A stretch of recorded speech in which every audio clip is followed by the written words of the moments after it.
Hi, I noticed that people all over the country are asking ourselves what happened last night. We saw one of the best speeches by a president that I've ever seen in my life. And we saw the other party who was totally unhinged, and we don't know why.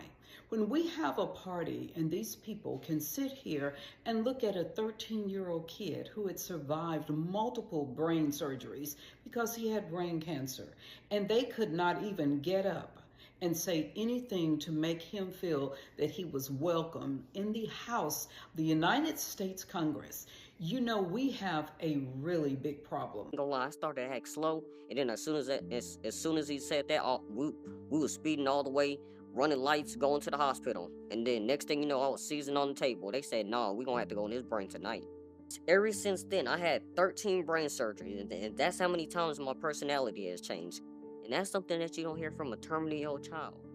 They had 5 months to live. I'm going to ask everyone now. We need to pray for these people, and we need to pray that God takes care of them and our country. Because you understand something, we're talking a large percentage of the representatives of our country, almost 50% in the House, and then just a few more extra in the Senate for the Republicans. So we have all of these people who sat in their seats as a child that was 13 years old was honored, a child that had survived brain cancer.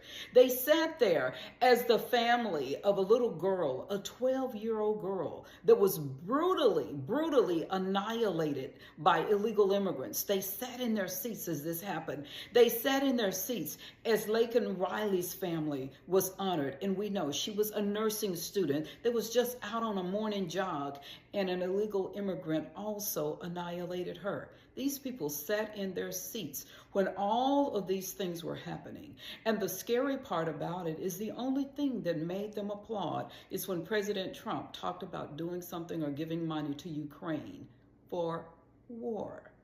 And we know that our goal, his goal, is peace. But they applauded war. They did not applaud a little boy who had survived cancer or a family who was dealing with the grief of losing a child. Those people, they did not applaud. They did not applaud the person who had just gotten out of a Russian prison. They did not applaud any of that. So I'm going to ask you, this is more than just a Democrat-Republican issue.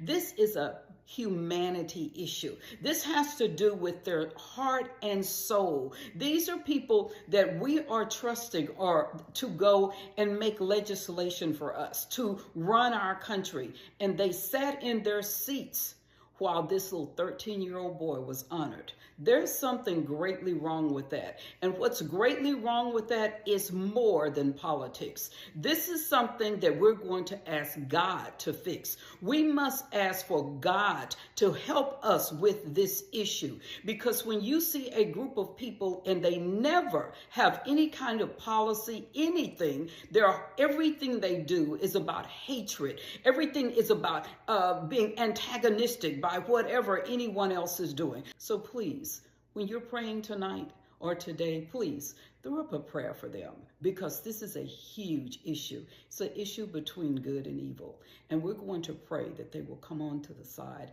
and be good, and that they're good Americans. Thank you.